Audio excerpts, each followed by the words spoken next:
দেখুন, সুপ্রিম কোর্টের যে ইনিশিয়াল ভার্ডিক্ট, ইন্টারিম ভার্ডিক্ট, এটা নিয়ে তো সমালোচনার জায়গাও নেই।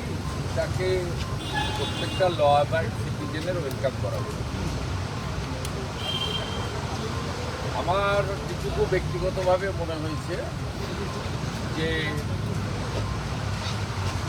মহামান্য সুপ্রিম কোর্ট ইনিশিয়ালি তারা প্রিভেনশনের দিকে বেশি করে জোর দিয়েছে। শুধুমাত্র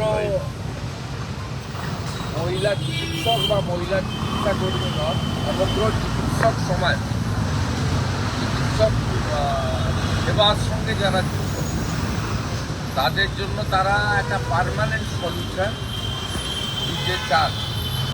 নারী সশক্তিকরণের দিনে এবং সংবিধান সংশোধন করে লোকসভা বিধানসভায় 1/3 মহিলা সংরক্ষণ বিধি ফাইনাল হওয়ার পরে আজকে পশ্চিমবাংলার মতো মাটিতে দাঁড়িয়ে যদি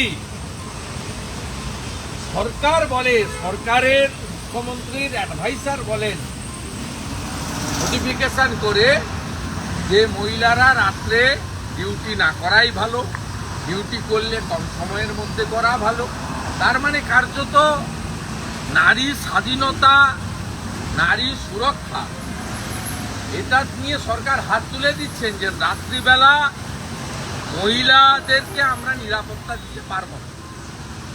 এ বিষয়েও দেখা উচিত। তাই আমি আপনাকে বলি, ন্যাশনাল টাস্ক ফোর্সকে যেমন ওয়েলকাম করা যায়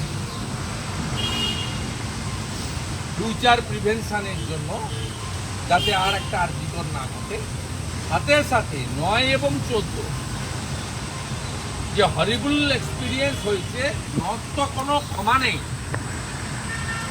এবং 14 highest conspiracy by the state government ruling party connivance with Calcutta police. এটা নিয়েও ইন ফিউচার অত্যন্ত কঠোর কঠিন কিছু একটা দেশের সর্বোচ্চ আদালত করুক, এইটা বাংলার মানুষ আশা করে। আমি নিজে যাতে পদত্যাগপত্র পাঠায়, আমি বলবো যদি সত্যি 27 তারিখ নবান্ন অভিযান হয়, ছাত্র সমাজ করে, 26 তারিখের মধ্যে পদত্যাগ করুন, যাতে গুলি না চালাতে হয়। কথা নয়, আইন তৈরি হয় জনগণের জন্য।